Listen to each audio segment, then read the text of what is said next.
역사와 역사, 문화와 문화가 만났다. 역사와 문화재를 소재로 인플루언서들이 펼치는 본격 토크 배틀쇼 헤리티지 오브 레전드. 오늘 어떤 이야기가 펼쳐질지 화면으로 먼저 만나보겠습니다.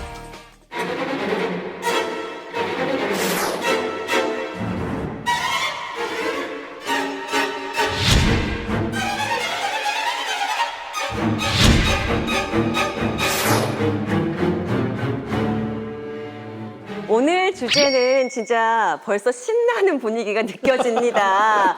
나 얘기할 거 많아 하시는 분위기가 많은데 허준 씨는 혹시 귀신을 직접 보신 적 있으세요? 예전에 그런 경험이 있어요. 그러니까 이 복불복이라고 걸리면 계속 뭐 나쁜 거 먹고 막 이래야 되는 그런 걸 했는데 숟가락을 우리 한 번씩 던져보자. 네. 그래서 숟가락을 던진 적이 있는데 숟가락을 던지면요. 당연히 요렇게 서요.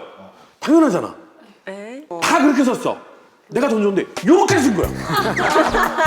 그래서 귀신 장난친다 이런 그래서 얘기 여기는 나오겠다. 진짜 귀신이 있다라고 막 그렇게 한 적이 있어요. 오. 집에서 한번 던져보세요. 숟가락을 다 이렇게 서 원래. 아니 일라이다. 독일에도 귀신 살죠? 엄청 많죠. 독일도 살죠. 당연하죠. 설마 안 살겠어요? 에이, 귀신이 많죠. 저도 어렸을 때부터 레전트를 같은 거 많이 들었거든요. 네. 그래서 무섭게 어렸을 때부터 엄청 무서운 얘기들 많이 들으니까도 좀 약간 공포 영화 같은 거 보면은 그런 것도 집에서 우리도 막 해봐요. 약간 이런 것들. 그래서 많죠. 독일은 왠지 귀신이 이렇게 노크하고 들어올 것 같은 느낌.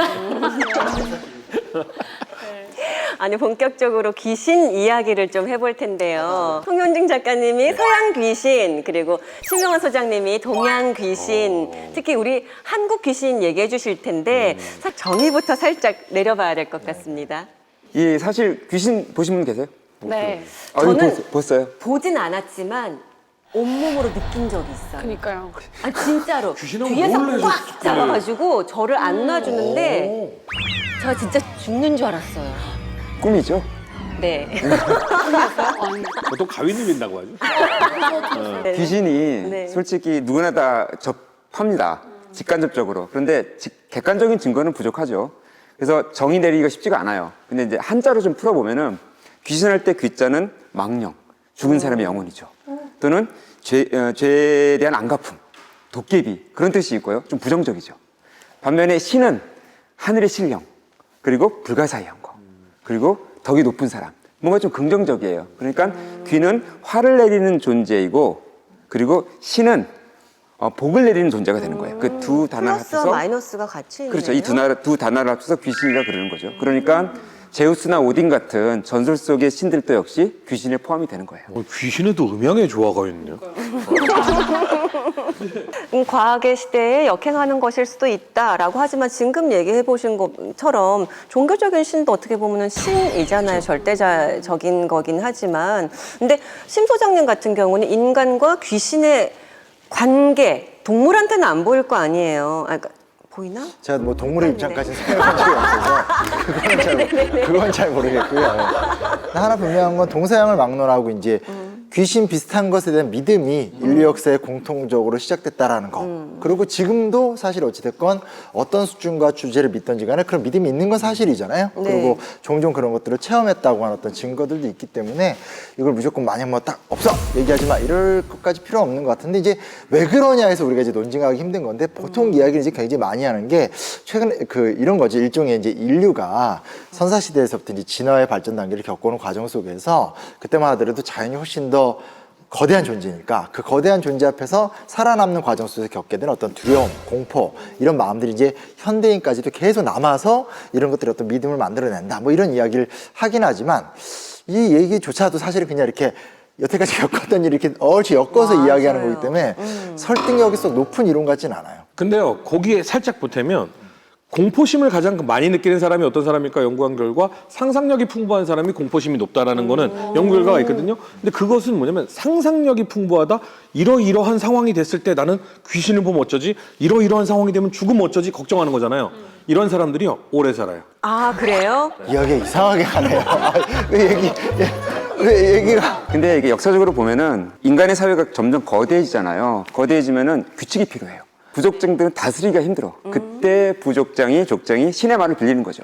이건 내 말이 아니야. 신의 말이야. 내 말을 들어. 안 들으면 신의 재앙 내릴 것이야. 잘하시는데요? 아, 저 너무 신들린 거죠. 신들린 거죠. 그래서 족장과 신을 같이 봅니다. 그러니까 귀신이나 지옥 같은 초자연적인 장치는 결국 원시 사회를 유지하는 큰 역할을 합니다. 그리고 그러고 보면은 귀신이라는 것이 인간을 괴롭히는 존재가 아니라 인간 스스로를 지키기 위한 어떤 효율적 장치가 아니었나 생각해 봅니다. 그 부분도 분명히 일리는 있을 것 같아요. 근데 이제 동양 귀신 그리고 서양 귀신 분명히 우리가 이미지적으로부터도 다르지만 약간 역할이나 감성적인 부분도 다를 것 같아요. 일라이다가 경험하거나 좀 뭐 생각하기엔 어떤 차이점이 있는 것 같아요? 일단은 한국 귀신이라고 생각하면은 저는 그 드라마 중에 도깨비를 봤거든요. 너무 아름다운 걸 봤잖아요. 드라마가 다 바꿔놨어. 그거만 빼도 일단은 약간 이렇게 한국 귀신이 그렇게 무섭지 않다고 그래 너무 귀엽다고 생각했거든요. 일라이다는 아직 네 다리 내나 못 봐서 그래요. 아니요. 그 도깨비도 좋은 것도 하잖아요. 뭐 금도 주고 막 이렇게 나온 이렇게 하잖아요. 맥락 있는 교육을 안 받아요. 그러니까. 어렸을 때부터 드라마 하나로. 제대로 된 공포 영화를 안 봤어요. 그렇지. 야. 그러니까 이 도깨비 얘기를 하셨는데 사실 일본의 도깨비 얘기를 지금 한 거예요. 금나라 뚝딱은 우리나라의 그 도깨비의 이야기에는 사실은 없는 도깨비고 요 도깨비는 일본의 요니. 오니. 어머니. 그렇죠. 그러니까 이제 우리가 보통 이제 도깨비라고 하면서 뭐 팬티 입고 뭐 빤스를 혹시 버드나무 바지 끝에 걸려 노래 부를 때 이제 뭐 이제 우리나라는 사실 이제 도깨비 같은 경우는 이제 하나의 정확히 정해진 유형은 없고요. 그리고 이제 이게 사실은 이렇게 우리가 생각하는 요괴랑은 또 좀 다른 게 일종의 이제 애군을 방지하는 존재인 거죠. 화재를 방지하거나 비가 오는 걸 방지하고 좀 이런 용도로 있기 때문에 도깨비는 공유도 아니고 오니도 아니다. 좋아요. 이건 좀 우리가 구분할 필요가 있을 것 같아요. 네? 그게 2000년 우리 월드컵 할 때 그 우리 붉은 악마들이 썼던 그 얼굴 네. 사실은 그게 치우천왕의 어떤 그 맞아요. 모습이다. 아, 나는 네네네. 그래서 도깨비가 아니라 우리를 지키는 신이다라는 느낌이죠. 동양 귀신을 먼저 얘기하려면 기본적으로 이 동양의 문화가 배경이 됐다 보면 좋을 것 같아요. 그러니까 아무래도 이제 우리나라나 중국 같은 동아시아 같은 경우는 제일 중요한 게 조상신이거든요. 그러니까 자연신이 있긴 있어요. 근데 유일하게 나를 낳은 우리 조상이 나를 돕는 거죠. 그러니까 이제 조상한테 제사를 지내게 되는 거죠. 면접 보고 난 다음에 결과 기다리는데 할머니가 꿈에 나왔어. 나 붙을 건가 봐. 전형적인 동양적 관념인 거죠. 그리고 요즘에는 할머니 할아버지 나오면 꼭 숫자 물어봐야지라고 생각을 하게 되거든요. 그렇죠, 그렇죠. 송 작가님, 서양의 귀신들은 어때요? 서양의 귀신, 일단 동양 귀신들은 귀엽죠. 네. 서양에 비하면은. 귀엽다고 귀엽죠. 아니요, 들어보세요. 서양 귀신은 나빠요, 그냥. 예, 자비가 없어. 그리고 안 죽어. 사탄. 그 척키. 정말 안 죽잖아요. 너무 안 끝까지 죽어요. 너무 안 죽어. 그러니까 되게 강해요. 그래서 남성 귀신이 많아요. 맞아요. 서양은. 예. 그러네요. 진짜. 예, 그리고 종교적으로 보면은 이게 종교에 좀 관계가 있는데 악의 상징은 사탄이잖아요. 이 사탄이 고대 그리스어로 적대자라는 뜻이에요. 적대자는 상대방이 있잖아요. 근데 상대방이 완전 무결. 선 그 자체인 유일신인 거예요. 그러니까 상대적으로 사탄은 나쁠 수밖에 없는 거고 무조건 제거돼야 될 대상인 거예요. 근데 이게 서양 귀신을 보면은 다 역사적 팩트에 근거합니다, 사실. 이 드라큘라도 루마니아의 왕이잖아요. 근데 그 사람이 그렇게 독일 사람들을 죽였대요. 독일의 작센 사람들을 죽였다 그래요. 그래서 이제 그 사실을 듣고 19세기의 아일랜드 작가가 드라큘라라는 소설을 쓰죠. 그 좀비도 마찬가지예요. 그 쿠바 밑에 보면은 아이티라는 네, 섬이 있잖아요. 네. 거기에 이제 흑인 노예들이 많잖아요. 그 사제들이 노예를 더 부리기 위해서 그 독과 그 환각제를 먹여요. 죽은 것처럼 보이는 거예요. 그때 장례를 지내요. 그래 며칠 후에 관을 열어요. 살아있는 거야. 완전 노예가 된 거예요. 좀비처럼. 근데 그 사실을 바탕으로 1930년대 미국에서 영화로 만든 거예요. 좀비란 영화. 네네. 근데 좀비가 아프리카의 콩고어로 은잠비라 그래요. 신이란 뜻이에요, 신. 그러니까 역사적 사실을 바탕으로 작가의 상상력이 만들어낸 창작물이 바로 귀신이다. 근데 서양의 귀신은 그냥 모습으로 자꾸 사람을 무섭게 만들려고 해요. 근데 동양의 귀신은요, 상상을 하면 할수록 무서워. 그냥 봤을 때 무섭다라는 거는 사실 한국 귀신은 없었어요. 항상 상상을 하게 만들었지. 그러니까 제가 봤을 때는 서양 영화 감독이나 무슨 이 공포물을 쓰시는 분들이 한국이나 동양의 귀신 문화를 많이 배워갔어요. 그래서 요즘에는 서양 이 공포 영화를 보면 자꾸 상상하게 만들어.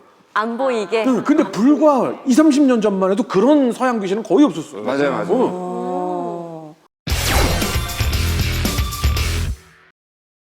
이렇게 서양 귀신과 동양 귀신에 대해서 얘기를 나누고 있는데 두 귀신이 보여주는 이야기를 통해서 문화의 차이를 좀 알아보면 좋을 것 같은데요. 자, 우선 귀신 하면 빼놓을 수 없는 이야기가 바로 저승사자입니다. 비교를 좀 해볼까요? 아니 근데 이게 목표가 문화의 차이를 이해하는 거예요? 누가 더 세냐를 확인하는 거예요? 저는 어떤 게 더 그럴듯하느냐로 판단하겠습니다. 아, 좋은 지적인 것 같아요. 저승사자라는 건 사실 이름에 딱 정해져 있죠. 저승사자니까 누군가가 죽었을 때 그 길을 인도하는 사자, 어떤 관리가 존재한다라는 거예요. 그러니까 동양의 귀신이 동양 문화에 그대로 영향을 받는 건데 저승사자라는 개념이 어디서 나왔냐고 하면 이제 태산신앙이라고 그래서 중국에 이제 주로 태산 근처에 있는 도교 사상 계통에서 나왔다라고 얘기를 하는데 실제로 따져보다 보면 이제 전형적인 어떤 그 동아시아 독특한 이 관료제 문화가 결국 이제 영적 세계까지 영향을 줬다라고 많이 분석을 하게 됩니다. 그래서 저 얼굴이 저 얼굴. 너무 잘생겼잖아요. 통상 생각하는 건 이제 검은 두루마리에 이제 검은 갓을 쓴 모습인데 근데 저것도 사실 이제 1970년대 이후에 전설의 고향 드라마 때문에 만들어진 이미지라고 하고요. 원래는 이제 그냥 그 관복. 그러니까 중국은 중국의 관복, 우리나라는 우리의 관복 같은 걸 입었다고 하니까 하여튼 시험 제도와 과거 제도가 영적인 세계까지 지배한 케이스라고 할 수 있죠. 근데 여기에서 중요한 건 그 동양의 저승사자는 그 관료 문화라고 하셨잖아요. 없는 신이 나타나는 게 아니라 죽은 사람 중에 뽑혀서 저승사자가 되니까 이게 굉장히 이 인간의 문화와 밀접한 관계가 있는 것 같아요. 삼심할머니 얘기도 좀 해주세요. 아, 저거 이제 그 자꾸 도깨비 얘기 나와서 답답한데 네. 이제 도깨비랑 저승사자랑 삼신할머니가 같이 지내잖아요. 그렇죠. 완전 거짓말이에요. 이거는 동아시아 역사에서 불가능한 이야기예요. 왜냐면 아까도 말씀드렸듯이 도깨비 자체는 어떤 특정한 형상이라보다 이제 그런 재해를 방지하는 어떤 그런 상징적인 존재인 거고 저승사자는 이제 죽었을 때 가는 도교 계통의 신인 거고 삼신할머니 그냥 민간신앙이 민간신앙 그런 건데 활동 영역이 다르다. 활동 영역도 다르고 종교도 다르고 문화도 다르고 시기도 다르죠. 그래서 드라마가 만드는 거죠. 하여튼 그 아주 아름답게 엮어서 놀라운 창조물을 만드신 거죠.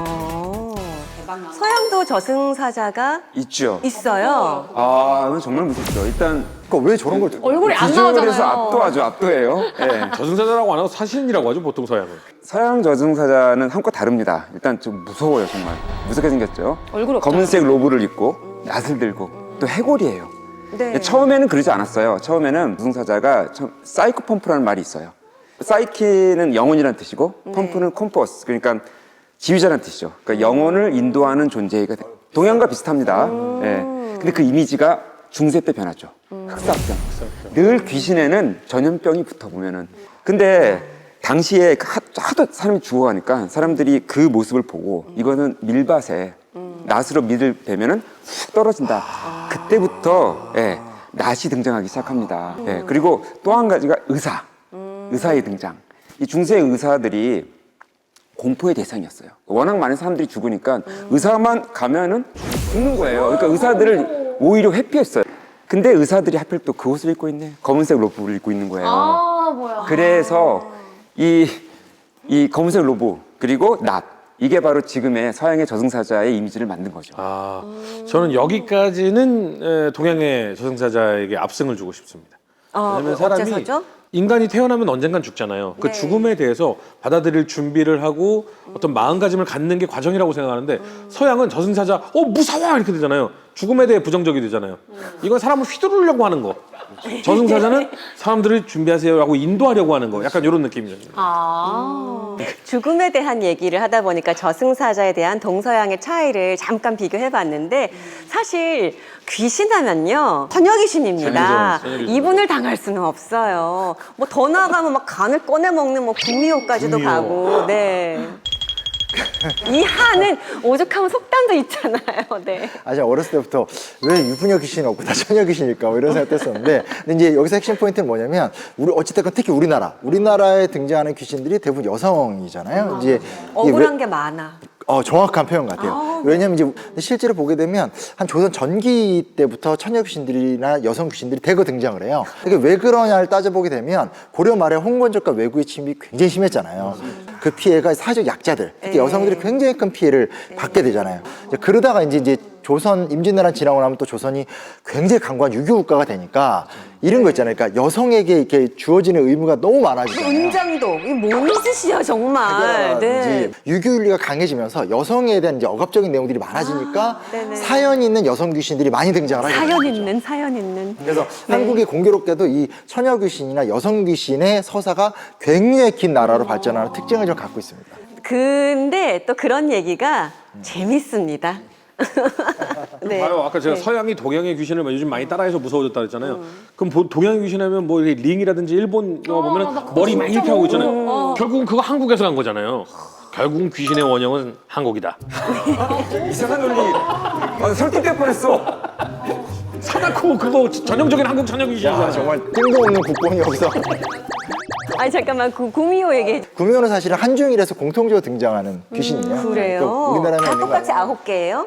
아니 그 개수가 몇 개냐보다도 이제 기본적으로 여우가 귀신이 된다는 것들. 그 동물 중에서 아무래도 이제 여우가 되게 영특하고 사랑과 사연이 많게 되니까 이제 등장하게 되는데, 근데 구미호는 꼭 우리나라만의 것은 아니고 동아시아에 널리 우리나라, 일본, 중국에 다 서로 이거 갖고 원조 논쟁하실 필요는 없다. 뭐 이런 말씀을 드리고 싶습니다. 근데 또 구미호 얘기하면 오늘 외국에도 늑대 인간이라고 혹시 들어봤죠? 네. 그거 약간 반 사람이고 반 늑대인 거고 이거 밤 되면은 밤 이렇게 괴물로 바뀌는 건데 그런 것도 비슷한 거 있더라고요. 이렇게 들어보면은. 그럼에도 불구하고 늑대 인간은 왠지 약간 염룡적인 면에서는 떨어지고 구미호는 더 막 있는 것 같은 느낌? 아름답잖아요. 느낌인가? 그러니까 아무래도 우리 이제 약간 영혼, 영적 존재 성격이 강하고 저쪽 같은 경우 이제 좀 괴물, 괴물 그리고 맞아요. 변신 이런 맞아요. 특징이 좀 부럽고 있는 거죠. 무섭고 맞아요, 생기는 맞아요. 것 같아요. 저쪽이라 하면 절만. 좀 격이 떨어지죠. 이 한국에서는 여우잖아요. 네. 유럽에서는 늑대죠. 네, 네, 늑대죠. 늑대가 사실 중세에 보면은 공포의 대상이에요. 양 잡아먹죠. 가끔 사람도 공격하죠. 중요한 건 광경병. 이 광경병이 19세기에 백신이 나오기 전까지는 치명적인 전염병이었거든요. 이제 그런 것들이 자연스럽게 늑대 인간으로 연결이 된 거죠. 그러니까 전염병이 만든 공포가 늑대 인간이라는 악을 만들어낸 거죠. 그러니까 너무 스토리가 단순해. 우린 결국 구미호도 사연이 있잖아. 있어. 예. 이게 결국 1000년 동안 이게 기다리면서 사람이 그렇지. 되려고 기다리다가 그거 못 돼가지고 막 아파하고. 사람이 될 뻔했는데 저 못된 인간 때문에 막 이런. 그래서 막 결국 구미호 이렇게 다 수습해주고, 그렇죠. 기도해주고, 기원해주고 하면 또 감사하게 떠나고. 방어 좀 해봐 빨리. 아니 저는 그 들을 땐 약간 너무 드라마틱해 영화 같아요. 형이 타이거의 너무 영향을 받아가지고 너무 생각이 안 돼. 안돼 이거. 네, 오늘 이렇게 좀 기원 같은 데서는 비슷한 점도 좀 있고 드러나는 모습에서는 또 확연히 다른 차이점들도 있는 서양과 동양의 귀신 이야기를 한번 해봤는데요. 이 단순히 귀신이라는 게 인간이 만들어낸 뭐 허구일까? 그렇게만 보기에는 또 조금 깊은 의미들도 있지 않나. 우리가 살아낸 삶과 문화가 좀 녹아져 있다라는 생각도 좀 들어봤습니다. 자, 선택의 순간이 왔습니다. 오늘 주제 함께 하면서 두 분은 어떤 생각 드셨는지 궁금한데, 이런 질문 좀 유치하지만 서양 귀신이 무서워요? 동양 귀신이 무서워요? 이미 이제 저는 답정남입니다. 무조건 한국 귀신이에요. 왜냐하면 한국 귀신의 기본적인 것은 누군가한테 잘못을 하면 내가 받게 된다는 기본 성향이 있고 우리와 항상 함께한다는 생각이 있어요. 근데 서양 귀신은 그냥 괴물 뭐 이런 느낌. 예, 그냥 나 괴롭히려고 나온. 그리고 저 괴물을 이기려면 어떻게 해야 돼? 이 종교를 네. 믿으면 돼요. 약간 이런 느낌이라서 예, 저는 무서운 건 한국 귀신이 무서워요. 너무 맞아서 반박을 못 하겠어요. 진짜 이렇게 빠른 인정. 일라이단 어때요? 저는 무슨 오늘 선택? 엄청 동양 귀신 테일을 많이 배웠는데 역사가 이렇게 중요한지 몰랐어요. 그래서 다시 생각해보니까 원래 서양 귀신은 그냥 무섭다고 생각했는데 근데 역사랑 이런 게 다 보면은 귀신이 왜 생기는지 알게 돼서 좀 더 동양 귀신이 더 무섭다고 생각해요. 압승이네요. 이런 날이 올 줄 알았어. 아니 국리 때문이야. 오늘은 이렇게 동서양이 가지고 있는 귀신에 대한 이야기를 한번 나눠봤습니다. 어쩌면 우리가 뭐 귀신이라고 믿고 있는 이 허구 자체가 진짜 완벽하게 없는 걸 수도 없겠지만 답답한 현실 속에서 이렇게 누군가 뭐 이렇게 희생당했던 혹은 억울했던 원한이 있던 사람들의 약자의 소리를 대변해 줄 수 있던 그런 것들도 한번 반영이 된 게 아닌가 하는 생각도 잠시 해봤던 시간이었던 것 같습니다. 여러분은 귀신에 대해서 어떻게 생각하세요? 이 얘기만으로도 진짜 너무 많은 것들을 피워내실 수가 있을 것 같은데요. 자, 헤리티지 오브 레전드 오늘 이 시간 여기서 인사드리겠습니다. 고맙습니다.